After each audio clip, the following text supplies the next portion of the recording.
Elle will never forget the day my world crumbled. It started like any other. A mundane Tuesday filled with work emails, Jason's half-hearted attempts at homework, and the familiar hum of a coffee maker in the background. Nothing seemed off. Nothing warned me of the storm brewing in the distance. If I'd known, maybe I would have done something differently, though in hindsight, I doubt it. Some disasters are inevitable. I was sitting in the living room, scrolling through bills on my laptop, when the notification popped up. Your balance has fallen below the minimum threshold, it read. That was odd. The college fund had more than enough in it. 6 years of careful saving for Jason's future. Laura and I had both agreed it was untouchable. It wasn't a conversation we needed to revisit because we both knew how much it meant. Or so I thought. I logged into the account, expecting to see some sort of mistake. Maybe a glitch? Banks mess up all the time, right? But no, the truth hit me like a freight train. The account was empty. Not low balance empty, but $0, 0 cents, no transactions in sight. I stared at the screen, the numbers burning into my eyes, hoping, praying. It was a joke, but it wasn't. Laura. I called, my voice shaky. No response. Laura. I tried again, louder this time. But the silence that answered was deafening. She wasn't home. That's when the sinking realization crept in. Laura had been acting strange for weeks. A little distant. A little too dressed up for her errands. Brushing off questions about where she was going with vague excuses. I chalked it up to stress, life, whatever. Never once had I thought. I grabbed my phone and dialed her number. Straight to voicemail. I tried again. Same result. My heart was pounding now, every beat thudding in my chest like a drum. Jason wandered into the room, munching on an apple, oblivious to the chaos unraveling before him. Where's Mom? I asked, trying to sound calm for his sake. He shrugged, taking another bite. She said she had to go somewhere. Somewhere. That word felt like a dagger twisting in my gut. My hands were shaking as I opened our joint credit card account. Maybe I didn't want to see what I already suspected, but I couldn't stop myself. And there it was, transaction after transaction. Flights, luxury hotels, high-end restaurants. My wife was halfway across the country, living it up on money meant for our son's future. I didn't want Jason to see me fall apart, but it was hard. My mind raced with questions. How could she do this? How could she take from our son? From the one person who had nothing to do with our issues? Sure, we'd been arguing lately. Sure, things hadn't been perfect. But this was unforgivable.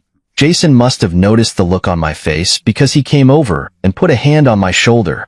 Dad, it's fine, he said with a smile that was too calm, too knowing. I fixed everything. At the time, I thought he was just trying to make me feel better. Kids don't understand the weight of betrayal, the depth of loss. They see things in black and white, good guys and bad guys, problems and solutions. I wanted to believe his words were innocent. But even then, something about his tone felt off, like he knew more than he was letting on. I didn't have the energy to press him. My focus was on Laura. I tried calling again, but it was useless. It wasn't until later that night, when I checked the closet and saw her suitcase missing, that the truth hit me in full force. She wasn't coming back.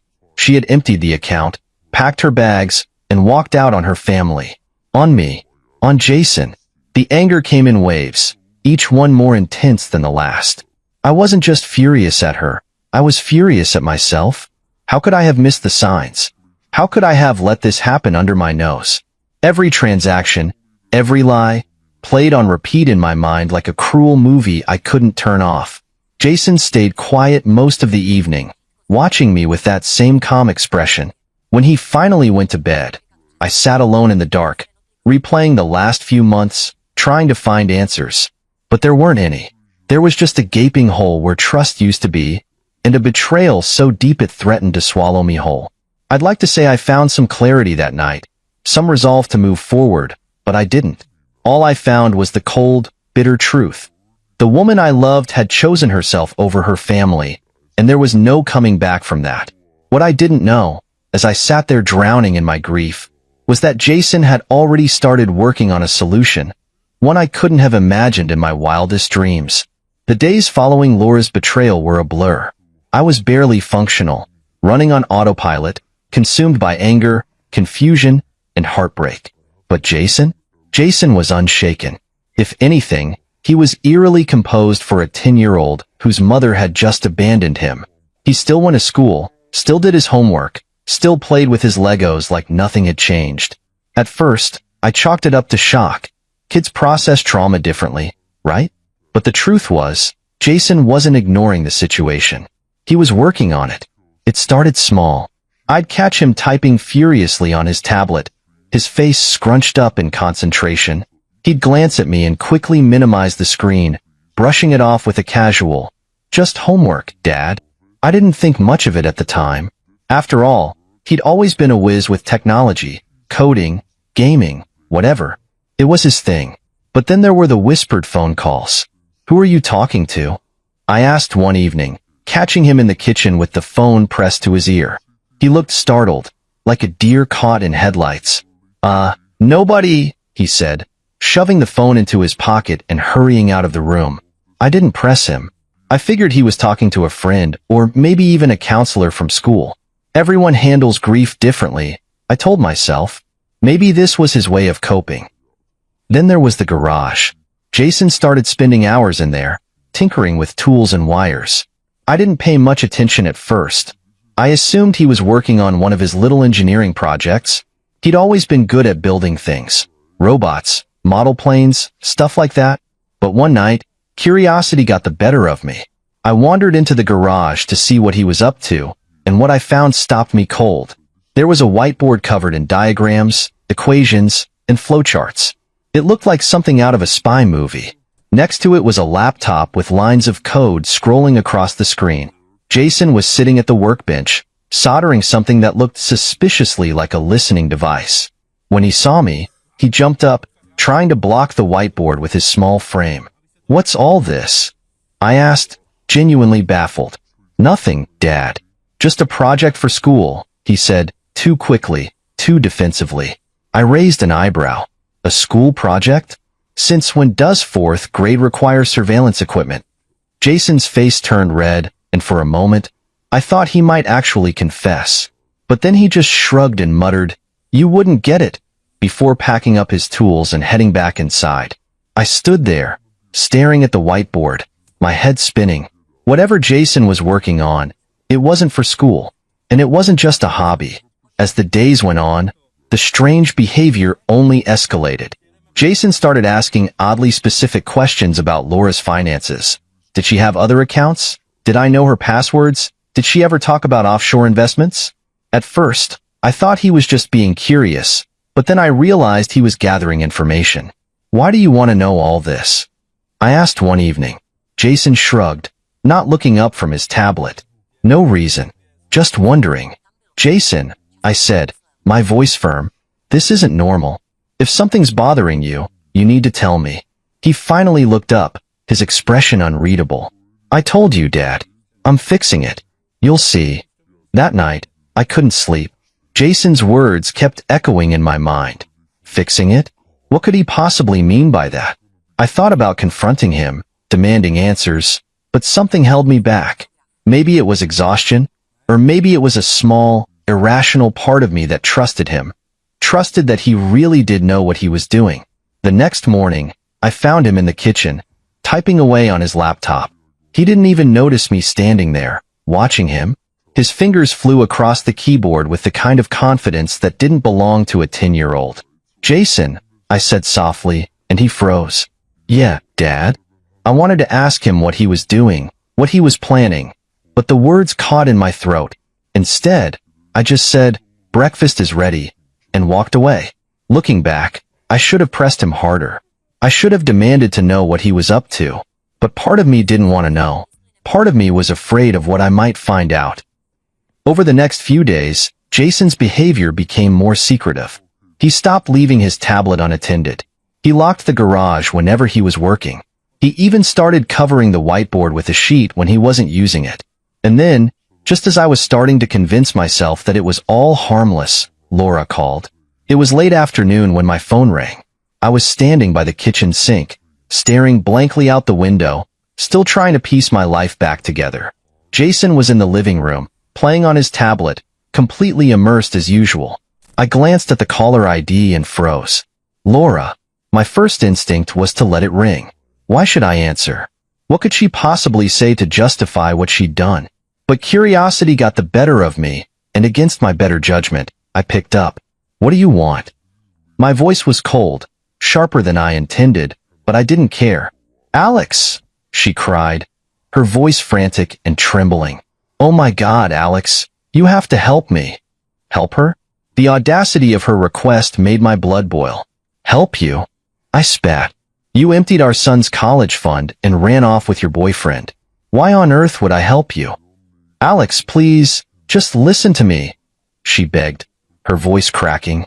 Something's gone wrong. Everything's gone wrong. I leaned against the counter, gripping the edge to steady myself. What are you talking about? It's Damien, she said, almost sobbing now. He's gone. Just disappeared. All his accounts are frozen, and so are mine. I can't access anything, Alex. Nothing. And now the police are looking for me. Her words hit me like a slap, but it wasn't sympathy I felt. It was satisfaction. Cold, hard satisfaction. I wanted to ask her how it felt to be stranded, powerless, abandoned, the way she'd left Jason and me. But I stayed silent, letting her dig her own grave. Alex, please, she continued, her desperation growing. I don't know what's happening. I don't know who did this, but I need your help. I'm stuck in Miami with no money. No ID? Nothing? Damien said he'd take care of everything, and now he's just gone. Sounds like a real stand-up guy, I said dryly, unable to resist the jab. She didn't even acknowledge it, too consumed by her panic. I swear, Alex, I didn't mean for any of this to happen. You just what, Laura? I snapped, my anger finally boiling over. You just stole from your own son? You just walked out on your family for some guy who clearly doesn't give a damn about you? Is that what you didn't mean to happen? There was a long pause on the other end, broken only by the sound of her shaky breathing. I made a mistake, she whispered. A mistake? I barked out a bitter laugh. You don't get to call this a mistake, Laura. You made a choice, a selfish, cruel choice, and now you're paying for it. Alex, please, she said again, her voice barely audible. I have nothing. I don't know what to do. I need you. I opened my mouth to reply, but before I could, Jason appeared in the doorway, holding his tablet. Who's on the phone? He asked, his tone casual, as if this were any other day. I covered the receiver and whispered, It's your mom. Jason's face darkened for a brief moment, but then that same calm, knowing smile spread across his lips. Put it on speaker, he said. Jason. Trust me, Dad. Put it on speaker. Something in his tone made me hesitate. This wasn't a request. It was a command. I didn't understand why, but I found myself obeying. I pressed the speaker button and set the phone down on the counter. Laura, I said, my voice hardening, you're on speaker now. Jason's here. There was a sharp intake of breath on her end. Jason, she said, her voice softening. Sweetheart, it's Mommy. Save it, Jason interrupted, his tone cold and emotionless. I don't want to hear it. Jason, please, she pleaded. I know I hurt you. I know I made a mistake, but... You didn't just make a mistake, he said, cutting her off again. You betrayed us. You stole my future. And now you're calling us because you want our help? That's pathetic. I stared at him, stunned. This wasn't the voice of a 10-year-old. This was the voice of someone older, someone wiser, someone darker. Jason, Laura whispered, her voice breaking. I'm your mother. I love you. I didn't mean... You don't love me, he said bluntly. If you did, you wouldn't have left. You wouldn't have stolen from me. You chose Damien over us, and now you're paying the price. I don't feel sorry for you. You deserve this. Jason, please, she sobbed. I'm begging you. Please help me. He smiled then, a chilling, confident smile that sent a shiver down my spine. Don't worry, Mom, he said. I already did. What? She asked, her voice laced with confusion. Let's just say, he replied, his tone almost gleeful, Damien won't be around to hurt anyone anymore. And neither will you. The line went dead. I stood there, staring at Jason, my mind racing. What did you do? I whispered. He looked up at me, his eyes calm, almost proud. I told you, Dad, he said. I fixed everything. When Jason uttered those words, I fixed everything. I didn't know whether to feel proud, horrified, or completely confused. My 10-year-old son, standing there with that unnerving calmness, had just silenced his panicking mother with a cryptic remark that left me more unsettled than ever. My mind raced with possibilities, each one more absurd than the last. What could he have done? He's just a kid, right? Jason, I said, trying to keep my voice steady. What do you mean? You fixed everything. What did you do? He shrugged casually, as if we were discussing his math homework. It's like I said, Dad. Mom and Damien can't hurt us anymore. I felt my stomach twist into a knot. Jason, this isn't a game. You need to tell me exactly what you've done. He sighed, like a parent indulging a child's endless questions, and motioned for me to follow him into the living room. Okay, fine. I'll show you. We sat down on the couch, and he opened his tablet. The screen lit up with a dizzying array of charts, bank statements, and what looked like coding scripts. My pulse quickened as he started explaining, his voice calm and methodical, as if he were presenting a science project. Remember how Mom drained my college fund? He began. Well, I figured if she could take the money, I could take it back. I stared at him, speechless, as he pulled up a series of bank transactions.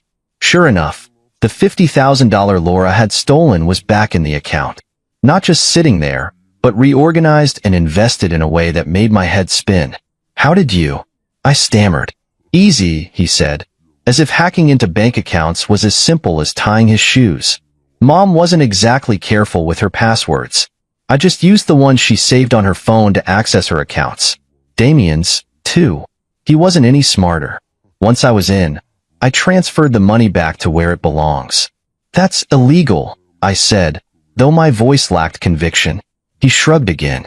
So is stealing from your kid. I couldn't argue with that, but my unease deepened as he continued scrolling. The bank transfers were just the beginning. Jason had done more. Much more.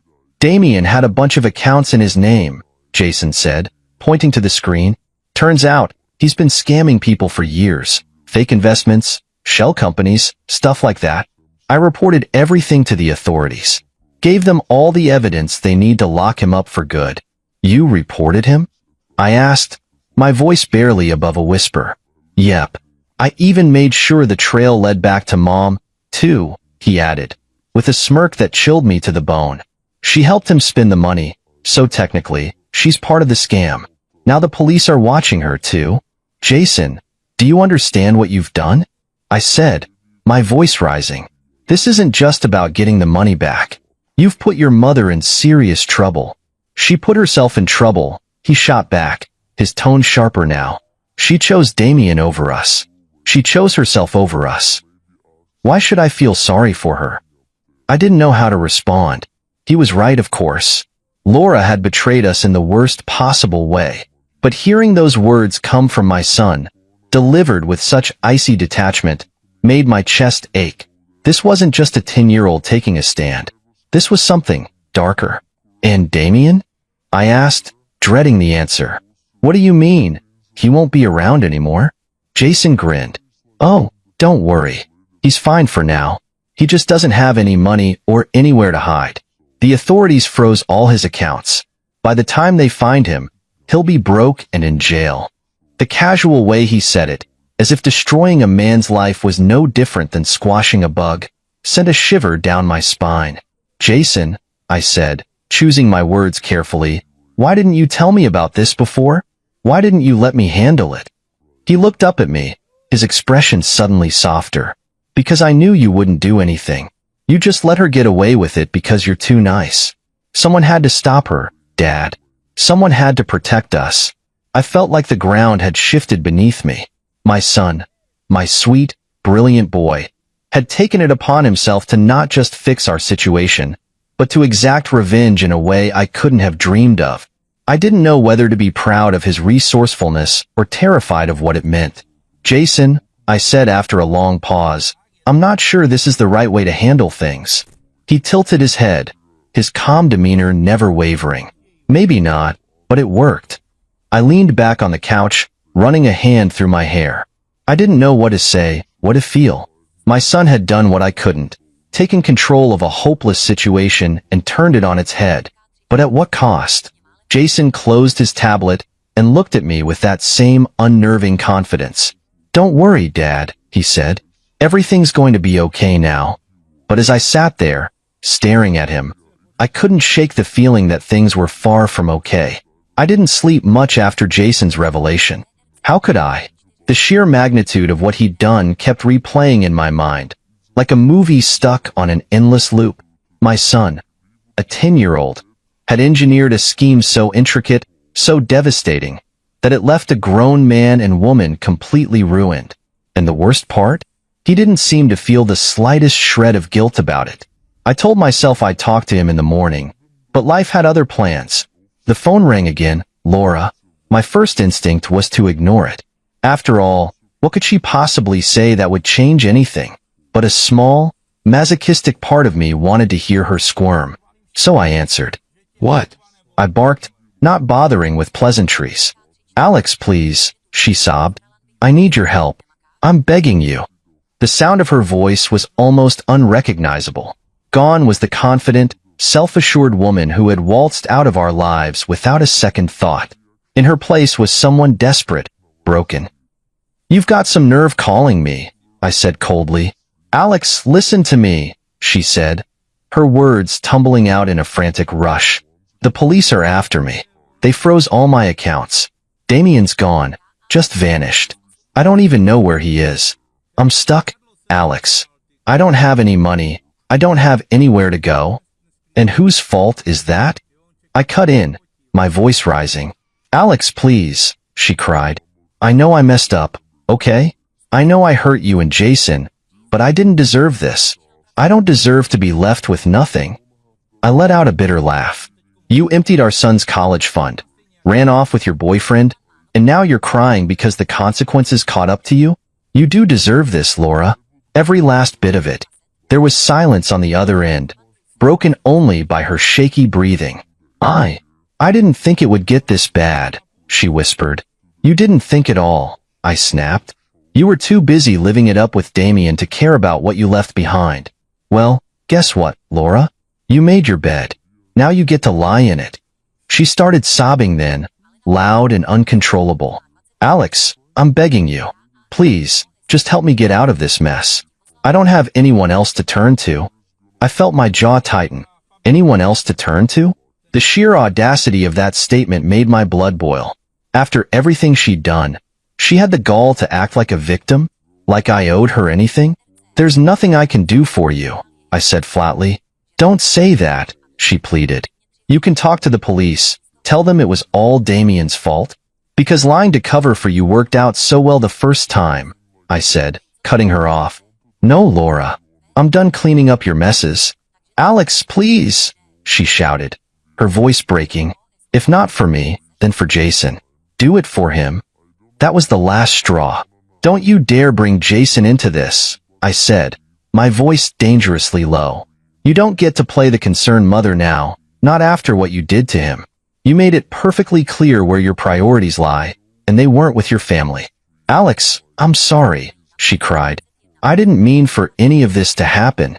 I just wanted to be happy. Happy? I repeated, my voice dripping with disbelief. You think stealing from your son and running off with some loser was going to make you happy? Well, congratulations, Laura. You got what you wanted, and now you can deal with the consequences. There was another long silence, and for a moment, I thought she'd hung up. But then she spoke again, her voice small and broken. Is this really how it's going to be? She asked. You're just going to abandon me like this? The sheer irony of her words almost made me laugh. You abandoned us first, I said simply. And no, Laura, I'm not abandoning you. I'm just letting you deal with the mess you created. Goodbye. I hung up before she could say another word. When I turned around, Jason was standing in the doorway, watching me with that same calm, calculating expression. "You didn't let her off the hook, did you?" he asked. "No," I said, my voice heavy with exhaustion. "I didn't." He nodded, as if that was the only acceptable answer. "Good. She doesn't deserve our help." I wanted to tell him that it wasn't that simple, that no matter how much I hated Laura for what she'd done, a part of me still struggled with the idea of leaving her to fend for herself. But looking at Jason, at the steely resolve in his eyes, I knew he wouldn't understand. Or maybe he would, and that scared me even more. "Jason," I said carefully, "what you did, what you're doing, it's not normal. This isn't how a 10-year-old is supposed to think." "I'm not a normal 10-year-old, he said bluntly. I didn't have an answer to that. If there's one thing I've learned, it's that people like Damien don't just roll over when they're cornered. They lash out. They make noise. They take down as many people as they can on the way down. That's exactly what happened next. It started with a phone call. Not from Laura this time. No, I'd blocked her number. This one came from a number I didn't recognize.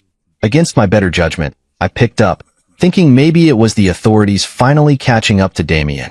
"Alex," the voice growled on the other end. Low, dangerous, and filled with venom. "You think you're so clever, don't you?" I froze. "Damien, Damien," I said, my voice flat. "Shouldn't you be in hiding by now?" He let out a humorless laugh. "Oh, I'm in hiding, all right. Thanks to you and your little brat. You think you can ruin my life and just walk away?" I glanced toward the living room where Jason was sitting on the floor, calmly assembling a model car as if nothing in the world could touch him. For a moment, I considered denying everything, playing dumb. But what was the point? Damien already knew.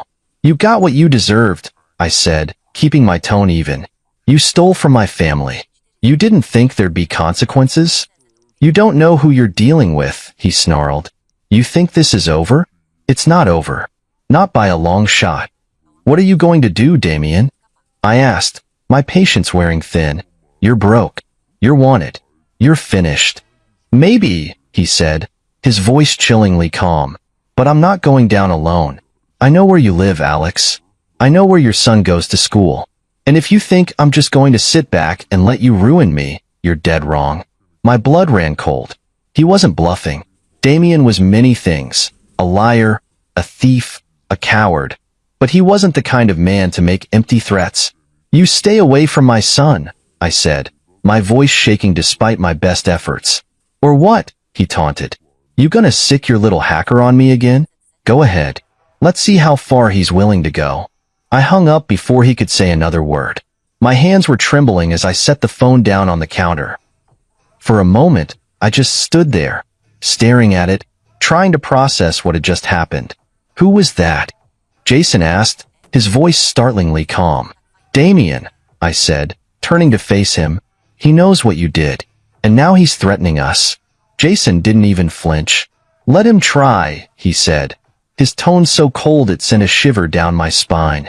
"Jason, this isn't a game," I said, kneeling down in front of him. "This man is dangerous. We need to call the police." "No," Jason interrupted, his voice firm. "The police won't do anything until it's too late. But I can handle this." "Jason." "Dad," he said, cutting me off again. "Trust me. I've got this." I wanted to argue, to tell him that this was too much for a 10-year-old to handle, that it wasn't his job to protect us. But the look in his eyes stopped me. It wasn't the look of a scared child. It was the look of someone who had already made up his mind. That night, Jason disappeared into the garage again, locking the door behind him. I didn't have the energy to stop him. I stayed up, pacing the living room, replaying Damien's words over and over in my head. Every noise outside made me jump. Every shadow felt like a threat. It wasn't until well past midnight that Jason finally emerged. He looked tired but satisfied, a small smile tugging at the corners of his lips. "It's done," he said simply. "What's done?" I asked, dread pooling in my stomach. He handed me his tablet, and my heart sank as I read the screen. He'd tracked Damien's location using some kind of GPS spoofing software. Not only that, but he'd hacked into Damien's burner phone, recording every threatening message he'd sent. And then, to top it all off, Jason had sent an anonymous tip to the authorities with all the evidence they needed to arrest Damien. "Jason," I said, my voice a mixture of awe and disbelief, "do you have any idea what you've just done?" "I stopped him," he said matter-of-factly. "He can't hurt us now." I wanted to believe him. I wanted to believe that this was the end of it, that Damien would be caught and we'd finally be safe. But deep down, I knew better. People like Damien don't give up that easily. Sure enough, the next morning, I woke up to find a brick through our front window. Attached to it was a note, scrawled in messy, angry handwriting. "This isn't over." Jason found it before I did. He read it, crumpled it up, and tossed it in the trash without a word. "Jason," I said cautiously, "maybe we should leave. Go somewhere safe until this blows over." He looked up at me, his expression calm and unshaken. "We don't need to run, Dad. I have one more move to make." I stared at him, my heart pounding. "What do you mean, one more move?" He smiled then, a small, chilling smile that sent a shiver down my spine. "You'll see." I couldn't shake the unease that came with Jason's words. "You'll see." He said it so casually, so confidently, as if the chaos that had taken over our lives was nothing more than a game he was determined to win. But this wasn't a game. Not for me. Not when I'd spent the night cleaning up shattered glass and taping cardboard over the broken window, wondering if Damien would show up next with something worse than a brick. The next 2 days passed in tense silence. Jason went about his routine as though nothing had happened, but I could feel the gears turning in his mind. I didn't dare ask what he was planning. Part of me didn't want to know. I figured if I stayed out of it, maybe, just maybe, I could pretend my 10-year-old wasn't masterminding a battle against a grown criminal. Then it happened. It was late in the afternoon when the doorbell rang. My stomach sank.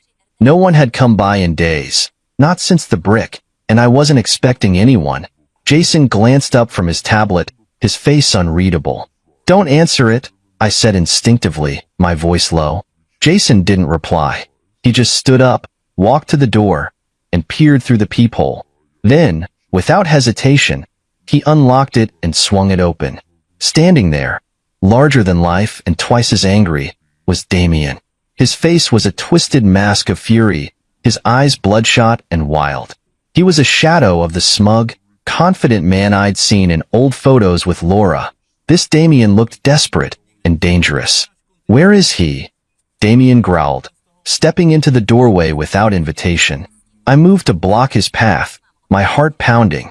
"You need to leave," I said, trying to keep my voice steady. Damien sneered. "Oh, I'm not going anywhere. Not until your little brat explains how he ruined my life." Jason, to my horror, stepped forward. He was calm, almost bored, as he crossed his arms and stared up at Damien. "You did that all by yourself," Jason said evenly. Damien's jaw clenched.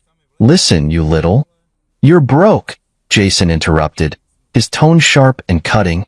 "You're wanted in 3 states. And now you're here, threatening me and my dad. Smart move."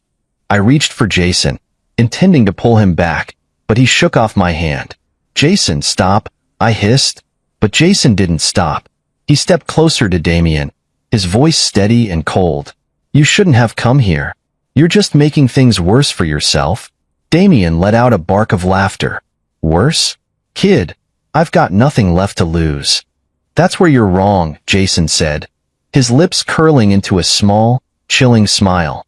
Before I could process what was happening, Jason reached into his pocket and pulled out a small device, something I didn't recognize. He pressed a button, and suddenly, Damien's phone buzzed in his pocket. Damien frowned, pulling it out to see a series of files popping up on the screen. "What the hell is this?" Damien demanded. "Proof," Jason said simply. Damien's eyes flicked over the screen, his expression shifting from confusion to alarm. "You little—" "Proof that you're a threat," Jason continued, cutting him off. "Every message you've sent, every call you've made, every threat, you've left a trail. And now the authorities have it." Damien's face turned red. "You're bluffing." Jason tilted his head. "Am I?" In that moment, I realized what Jason had done. He hadn't just been gathering evidence. He'd been preparing a trap. Damien's phone wasn't just buzzing with files. It was streaming a live feed straight to local law enforcement. Jason had turned Damien's own threats into his downfall. Damien lunged forward, his face contorted with rage. But before he could take another step, the sound of sirens filled the air. Jason didn't flinch. "That'll be for you," he said calmly. Damien froze, his eyes darting toward the window. The flashing blue and red lights confirmed it. He turned back to Jason, his face a mix of fury and panic. "This isn't over," he spat. "Yes, it is," Jason replied, his voice cold and final. The police burst through the door moments later, their guns drawn. Damien didn't resist. He knew it was over. As they hauled him away, I stood there in stunned silence, trying to process everything that had just happened. Jason turned to me, his expression unreadable. "I told you I had one more move," he said quietly. "Jason," I said, my voice shaking, "do you have any idea how dangerous that was? He could have hurt you. He could have hurt both of us." "But he didn't," Jason said, his tone matter of fact. "And now he's gone." I wanted to yell at him, to demand answers, to make him understand that this wasn't normal, that this wasn't okay. But all I could do was stand there, staring at the boy who had just outmaneuvered a grown criminal. Jason looked up at me, his eyes calm but tired. "It's over now, Dad. We're safe." But as I stood there, watching the police car disappear down the street, I couldn't shake the feeling that nothing about this was safe. The house was eerily quiet after Damien's arrest. The chaos, the threats, the lingering fear. All of it seemed to dissipate in an instant. But the silence wasn't comforting. It was heavy, suffocating, and filled with unspoken questions. Questions I wasn't sure I wanted answers to. I thought that was the end of it. Damien was out of our lives. Jason had gone back to his usual routine, and I could finally focus on rebuilding what little was left of our family. But then, Laura called. Again. I recognized the number immediately. I'd blocked her main line, but she must have found another way to contact me. I considered ignoring it. What more could she possibly say? But curiosity won out. I needed to hear it for myself. "What now, Laura?" I said, my tone colder than ice. Her voice was barely recognizable, weak and hoarse, like someone who hadn't slept in days. "Alex," she began, but her words faltered. "I don't have time for your sob stories," I snapped. "If you're calling to beg for money or forgiveness, you're wasting your breath." "I don't want your money," she said quietly. I don't know what I want." That caught me off guard. For the first time since this nightmare began, there was no arrogance in her tone, no entitlement. Just raw, unfiltered defeat. "Then why are you calling?" I demanded. "I'm in trouble, Alex," she admitted. "Real trouble." "You don't say," I replied sarcastically. She ignored my jab. "The police, they're investigating me. They think I was part of Damien's scams." "Weren't you?" I asked, letting the accusation hang in the air. She hesitated. "I didn't know what he was doing at first," she said, her voice trembling. "But by the time I figured it out, it was too late. I was already tied to everything. And now they're freezing my accounts, seizing my assets. I have nothing, Alex. Nothing." "That makes two of us," I shot back. "Or did you forget that you wiped out Jason's college fund to finance your little adventure?" "I was stupid," she admitted, her voice breaking. I thought Damien loved me. I thought he'd take care of me." I let out a bitter laugh. "And how's that working out for you?" She didn't respond. The silence on the other end spoke volumes. "Why are you calling me, Laura?" I asked again, this time softer, though no less firm.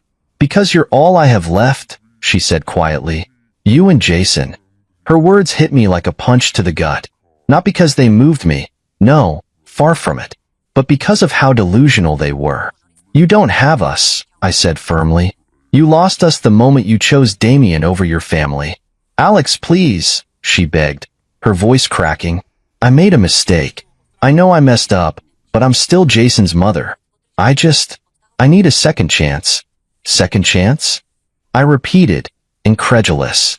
"Laura, this isn't some minor slip-up. You stole from your own child. You abandoned him for a man you barely knew. And now that your perfect little fantasy has come crashing down, you want to come crawling back? No, absolutely not."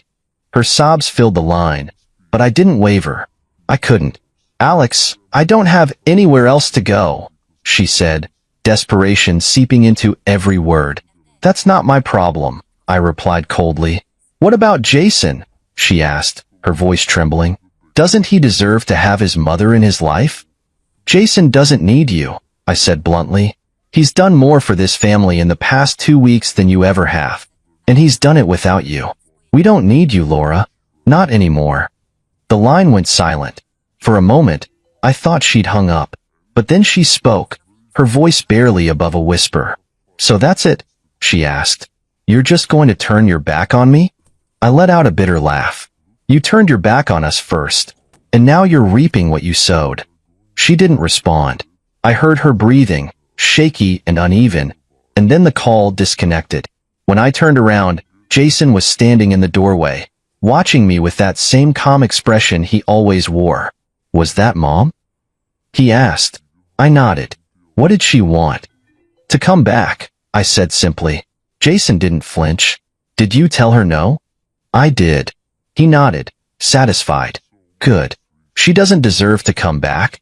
I wanted to tell him that it wasn't that simple, that forgiveness was supposed to be part of the process. But looking at him, so composed, so sure, I couldn't bring myself to say the words. Maybe he was right. Maybe some things really were unforgivable. In the days that followed, I couldn't stop replaying everything Jason had done, everything he had orchestrated. It was impossible not to marvel at his brilliance. A 10-year-old had managed to outwit grown adults, dismantle a criminal scheme, and save his family from ruin, all while keeping an unnerving level of composure. It was impressive, no doubt about it, but it was also terrifying. Jason didn't act like a normal child. He didn't respond to situations with fear or hesitation. Instead, he calculated, strategized, and executed with precision. It was as if every decision he made was part of a grand chess game only he could see. And while I couldn't deny the effectiveness of his actions, I couldn't ignore the coldness behind them. One evening, as I sat on the couch staring at the cardboard over the window, Jason came into the room. He had that same calm, confident expression he always wore, but there was something different about his eyes, something heavier. Dad, he said, sitting down beside me, are you mad at me? The question caught me off guard. Mad at you? For what? For everything I did, he said simply. For going after Mom and Damien. For not telling you. I sighed, running a hand through my hair. How could I even begin to answer that? Jason, I started carefully, what you did. It's not something a 10-year-old should ever have to do. It's not something anyone should have to do. But I did it, he said, his tone unflinching. And it worked. It did, I admitted. But it's not just about whether it worked. It's about what it means. He frowned. What do you mean? I hesitated, searching for the right words. Jason, the way you handled things, it wasn't normal. It wasn't healthy. You shouldn't have to think like that, to act like that. You're just a kid. His expression didn't change. I did what needed to be done. If I hadn't, who would have stopped them? I wanted to argue, to tell him it wasn't his responsibility, that I should have been the one to handle it. But deep down, I knew he was right. I had been paralyzed by anger and grief, too caught up in my own pain to act. Jason had stepped in because I hadn't, and that realization cut deeper than anything else. You're smart, Jason, I said after a long pause. Smarter than I'll ever be.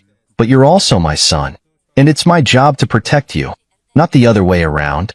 He looked at me then, his eyes searching mine. But what if you can't? He asked softly. What if it's up to me? I didn't have an answer. How could I, when the evidence was staring me in the face? Jason had protected us. He had saved us. But at what cost? In the weeks that followed, life slowly began to return to normal. Or at least, as normal as it could be. Damien was behind bars, and Laura had gone silent, likely too caught up in her own legal troubles to bother us anymore. The house was quiet, peaceful even, but that peace felt fragile, like a thin sheet of glass ready to shatter at the slightest touch. One afternoon, I found Jason in the garage, tinkering with a new project. It was a drone, sleek and meticulously built, with wires and circuits laid out in perfect order. He looked up when I entered, offering a small smile. "Hey, Dad," he said. "What's up?" I leaned against the doorway, watching him work. "You're always building something, aren't you?" He shrugged. "I like it. It keeps my mind busy." "That's a good thing," I said carefully. "But Jason, you don't always have to be fixing things. Sometimes, it's okay to let things just be." He didn't respond right away. Instead, he focused on soldering a tiny wire, his hands steady and precise. When he finally spoke, his voice was quiet. "I don't know how to do that." "What do you mean?" He set down the soldering iron and looked at me, his expression serious. "I don't know how to just let things be. If something's broken, I have to fix it. If there's a problem, I have to solve it. It's just how I think." I wanted to tell him that he didn't have to carry that burden, that it wasn't his responsibility to fix everything. But I knew better. Jason wasn't like other kids. He saw the world differently, and no amount of reassurance from me would change that. "You've got a gift, Jason," I said finally, "but it's also a responsibility. You're going to have to decide how to use it and who to trust with it." He nodded, his eyes thoughtful. "I know." I watched him for a moment longer, my chest tight with a mixture of pride and worry. Jason was brilliant, no question about it. But brilliance could be a double-edged sword. It could build or destroy, heal or hurt. And I could only hope that, as he grew, he would choose to build. That night, as I lay in bed, I thought about Laura's final words to me. "You raised a son who doesn't just survive, he conquers. But be careful, Alex. One day, his heart might be too cold to save." I didn't want to believe her, but the thought lingered. Jason was more than just a survivor. He was a force to be reckoned with. And while I was proud of him, I couldn't shake the fear that his brilliance, unchecked, might one day lead him down a path I couldn't follow. For now, though, we had peace. And I was determined to protect it, for both our sakes.